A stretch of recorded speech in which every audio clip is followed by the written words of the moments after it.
Well done, Baku, is what I'm hoping to say today. Hello, everybody. We're back with some F122 driver career mode here on the channel with a fresh batch of upgrades potentially on the way to take this car even closer to the top of the midfield here, coming off of interesting set of races. You think back with Monaco in the last episode, it had its ups, it had its downs. We ended up beating our teammate of Mick Schumacher after getting a little bit physical.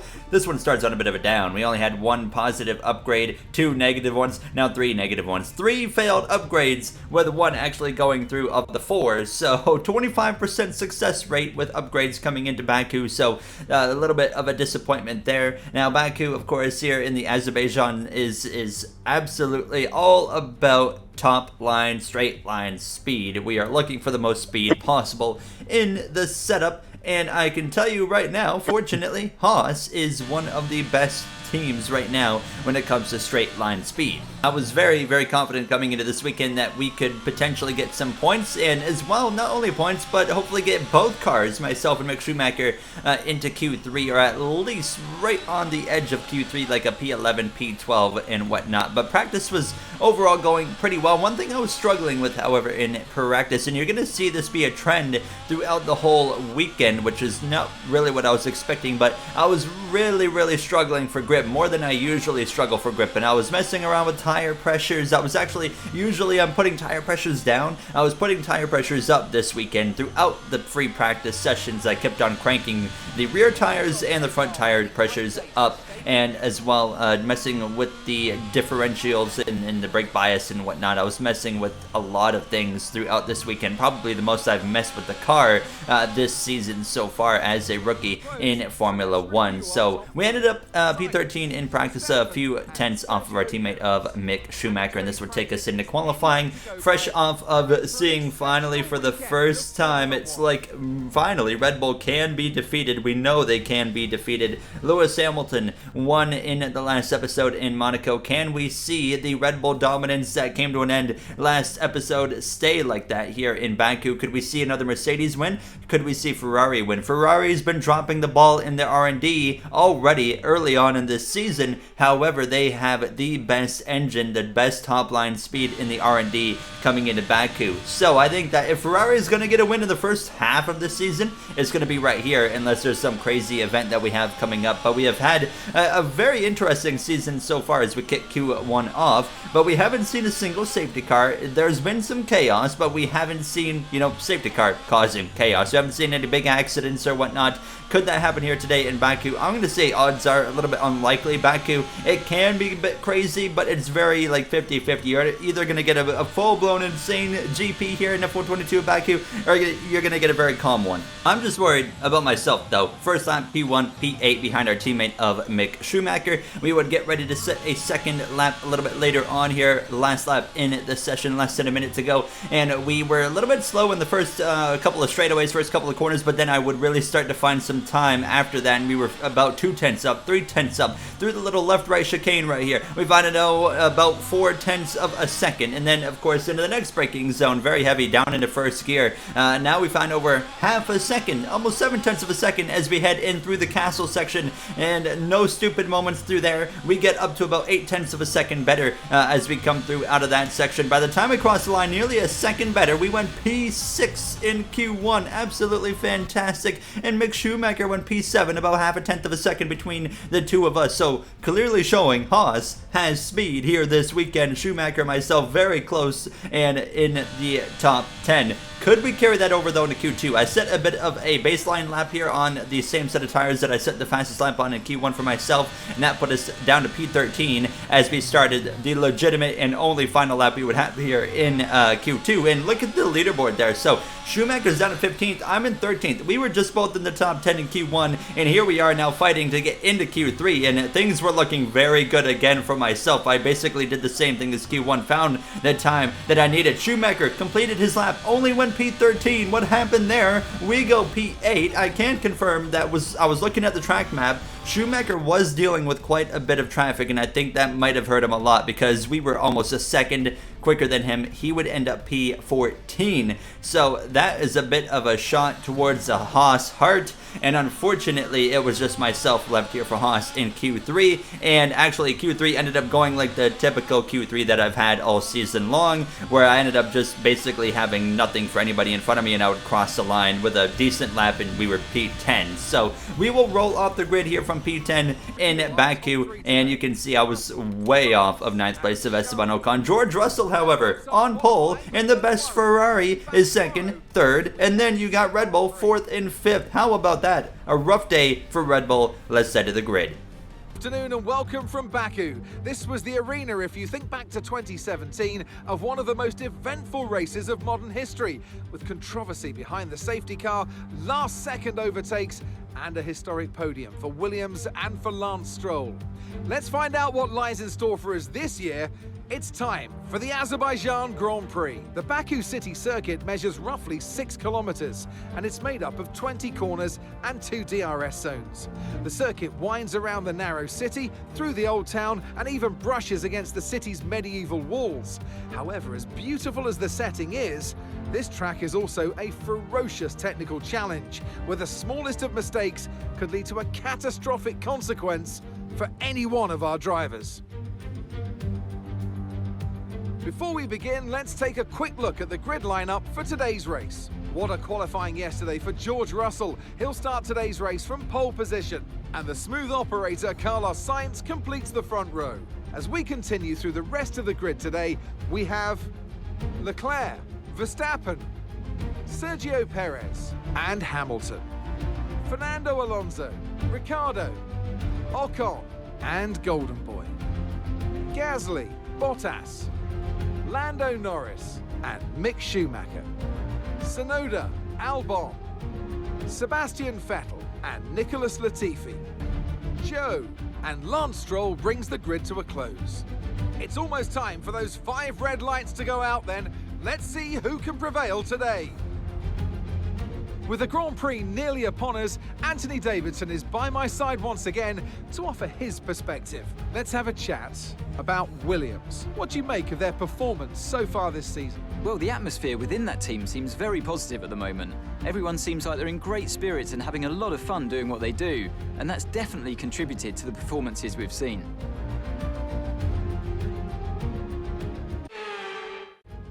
You saw the starting grid. Russell, he's about to be under attack from Carlos Sainz as well as Charles Leclerc. A medium to hard compound tire strategy. Let's get going for the formation lap.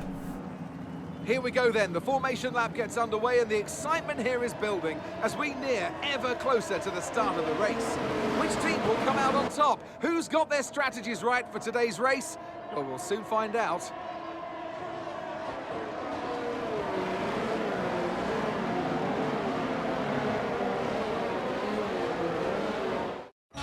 So as all the cars take their positions on the grid, the teams will be hoping their strategies pay off for them in today's race. The question I'm asking is which teams have got it right, and which ones have got it horribly wrong? All right, boys. Great starting effort, great effort from everybody all weekend long. Let's go get some points here today.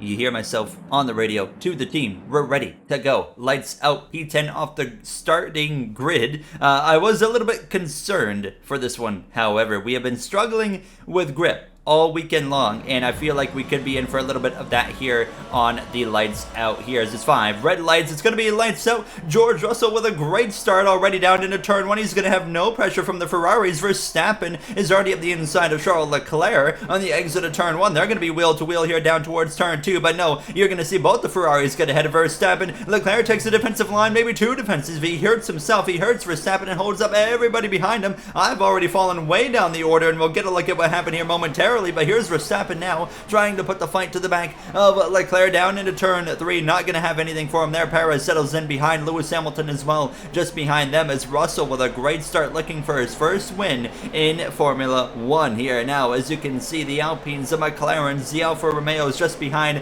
my teammate Schumacher. He was able to even get in front of me, unfortunately, after starting P14 versus our P10. It was an absolutely abysmal start for myself, and you're going to get a look at it here in just a second, and I had mentioned I was a little bit concerned about the struggles with grip that I've been having this weekend, and that would be a major role in what happened on, well, this start right here. You can see we go 5 red lights out, and I just cannot get the power down whatsoever. You can see, look at that, absolutely terrible grip off the start, probably the worst I've had all season. We were 3 wide into turn 1. Schumacher, a little bit of contact with him again for the second episode in a row. He goes around the outside, and then I get taken 3 wide through the middle here into turn 2. Up the inside was Alex Albon, a little bit of contact with Tsunoda, and I was like down to P17. It was absolutely terrible. So now we were behind fellow rookie of Zhou Guanyu, trying to find a way past him here on lap 2 of the Grand Prix, but as well you got Albon and Tsunoda scrapping it out there just in front of us. So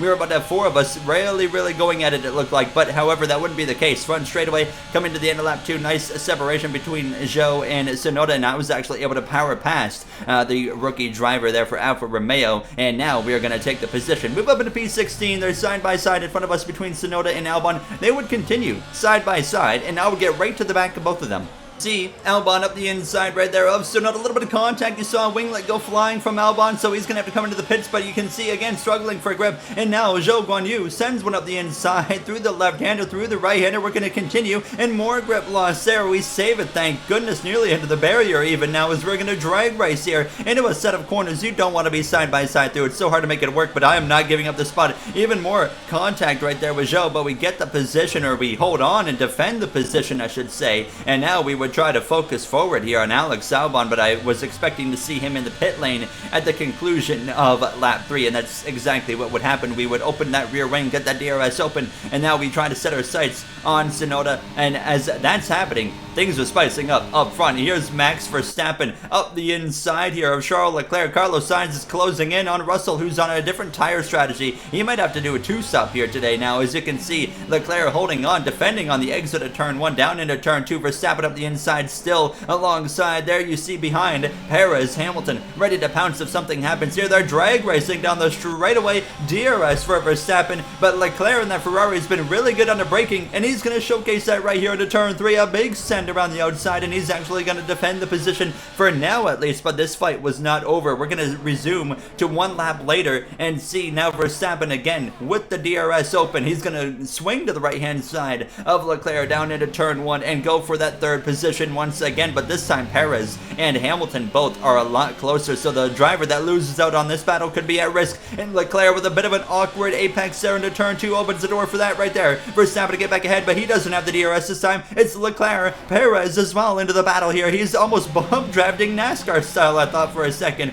with Verstappen. They're side by side, wheel to wheel. This time Verstappen comes out with the position, but I don't think it's over yet here as they head down into the next lap. Lap 7, Perez is now trying to pass Charles Leclerc. Ferrari, they have so much straight line speed, but Leclerc, I don't know what is going on. He is struggling so hard. He now gives up the position to Perez, but he is about to have DRS again, but a terrible apex in turn 2, just like the last lap. Opens the door now for this guy. Where did Alonso come from? He's going to swing through and pass now Leclerc for P5, and they're going to still be side by side because Leclerc outbrakes Alonso into the corner. A little bit of contact right there, but once again the driver on the right side of the track on the exit of turn 3 benefits. Hamilton sends it up the inside of Leclerc. Some contact there, but Leclerc finally holds on. What an absolute insane few laps right there for Charles Leclerc specifically. I myself, however, you know, running in P15, having a nice good old time here, enjoying the sights and the views of Azerbaijan's architecture, and then the battles actually, as I thought they were over, they were not over, because here you can see Leclerc fighting back, and he's going to actually get back in front of Fernando Alonso, who's not going to give up either, down into turn 2, and a bit of an awkward apex again, and that allows Leclerc to get the position back, and as that's all happening, we're coming to lap 12, pit stops are now happening as well. Sainz had already made a pit stop, so he was on, I believe, another set of mediums, if I'm not mistaken. You see him leading, yes he is, but as this happened, a whole bunch of weird drama happened, and you're gonna see it right here. Max Verstappen, he ran into the back of Lando Norris after his pit stop. He actually had to come back and replace the front wing. it wasn't over. A whole bunch of stuff happens all of a sudden. Lewis Hamilton fighting with Zhou Guanyu. Actually, they run each other into the barrier, and that takes Zhou Guanyu out of the race. No safety car. Hamilton has to come back in for a new front wing all of a sudden, in the Mercedes as well, and it still wasn't over. Perez, he runs into the back of Valtteri Bottas in the Alfa Romeo. Well, he needs the front wing now, so in just like a matter of laps, 2 laps or so, 3 drivers that are in the top 5 battle have all had big moments that have required them to come get a new front wing, and here they are, I guess you could say, throwing their whole races away. So I was now in front of Sergio Perez as well as Lewis Hamilton. Max Verstappen was still out in front of us, however, and you can see right here, Perez now actually going to fight to my right side and pass me easily. So we had made our pit stop, got that hard compound tire on. Carlos Sainz, he is currently leading the way. However, he is not going to be leading for long. Russell will overtake him, it looks like here, as you can see me actually passing Perez back because he had a terrible turn too. And fortunately, I would be able to stay ahead of him because I ended up getting within the DRS range of Yuki Tsunoda, and it wouldn't be long until I would have an opportunity to attack Tsunoda. Here's the run down into turn 3. Tsunoda goes defensive right there, so I can't quite make the move up the inside on lap 15, but we are all over the back of him here now as we head into the right-hander. He takes a bit of a defensive line, hops the curb, has a terrible exit. We're wheel to wheel here, getting the elbows out. I want that position here, and here we go side by side into the left right-hander, and this time we're going to take the position from Tsunoda, and he's going to hold off in front of Perez for now, but another spot for us there that we will absolutely take. This puts us up to P12. We're having a decent rebound today after that terrible start, but obviously still not enough. For whatever reason, I just haven't had the pace to be able to run down anything on my team at Mick Schumacher. You can see the gap here on lap 16 as we come through to a few laps later, and now a little bit through the grid. George Russell out in front over Charles Leclerc on the hard compound tire. Carlos Sainz in 3rd place now as he's trying to run down Leclerc, who's now 2 seconds back. You can see him on the hard compound tire as well. Esteban Ocon having a fantastic Grand Prix currently, running 4th place, and Daniel Ricciardo as well. I mean, some drivers benefiting, of course, because of the 3 drivers that have had issues, and you can see Ricciardo now passing Esteban Ocon, moves himself up into 4th place as Pierre Gasly chases these 2 down in P6, Alonso P7, Lando Norris, Max Verstappen, and Schumacher rounding out the rest of the top 10. Valtteri Bottas are in P11 with myself in P12, but Perez, he would get past Tsunoda, who actually had to come back into the pit lane.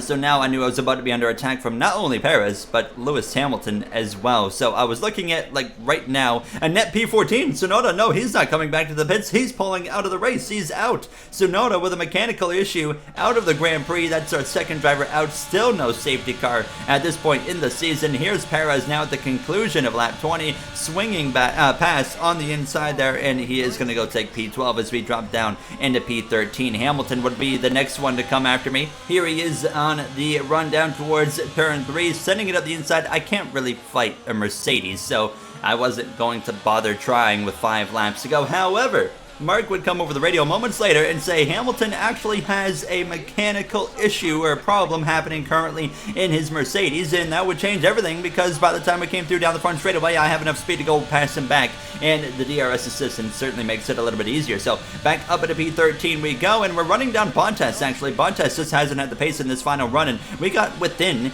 DRS range of the Alfa Romeo as we were approaching the final 3 laps. So looking at a potential P12 here in Baku as our teammate of Schumacher looking at P10 and a point here. Now after we beat him 2 consecutive races, it's now looking like he is actually going to win the fight here in that 3rd race. Now here we go to the left side of Bottas, side by side down into turn 3, nearly contact actually between the 2 of us, but we do get the position nearly into the barrier on the exit of the corner, but we do hold on and get P12 from Valtteri there. So now just trying to bring it home. A little bit of grip loss again. We've been struggling so hard with that, but we come through to the final lap in Baku, and it once again, what, race 7 or whatever at this point, and no safety cars yet. It's hard to believe, and it's all George Russell here today in Baku. It was Red Bull in the first 6, race 7 it was Hamilton, race 8 it's his teammate. George Russell has become a Formula 1 winner here in Baku, his first career win over Carlos Sainz, who managed to pass Leclerc and get 2nd place. Leclerc will be the last driver on the podium. Ocon, Verstappen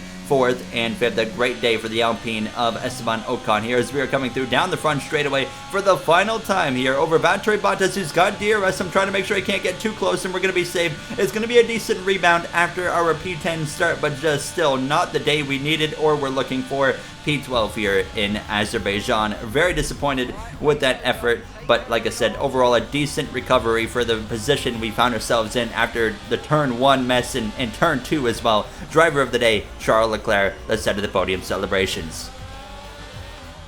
The Mercedes team pulled out a fantastic performance today. They should be proud.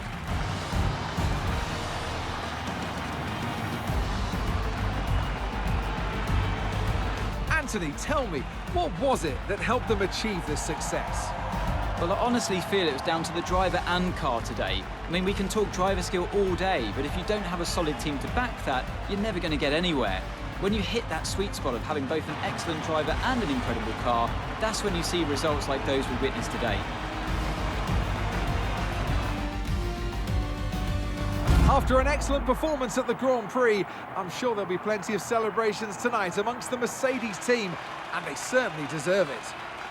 Well, there you see George Russell for the first time on the top step of the podium. Someone's probably going to say that this is not the first time George Russell has won an F1, but it is in this storyline because it's the 2022 season, and yes, I'm very well aware that he won at Brazil last year. Now, as you can see, Leclerc and Sainz celebrating alongside Russell on the podium there. Now, as the story, the plot is thickening here because Red Bull started out so dominant, and they are proving that they have a few weaknesses here all of a sudden over the last couple of episodes, with Verstappen all the way down in 5th place and Perez not even inside the points. And a decent, really good day actually in reality for Ferrari. We'll check out the point standings and the constructor standings before we end this episode. Very excited for the next episode, as you could imagine, because it's my home Grand Prix. Verstappen has a 51-point lead over Perez, 56 over Russell, so they got a lot of work to do, but if they have more days like this for Red Bull,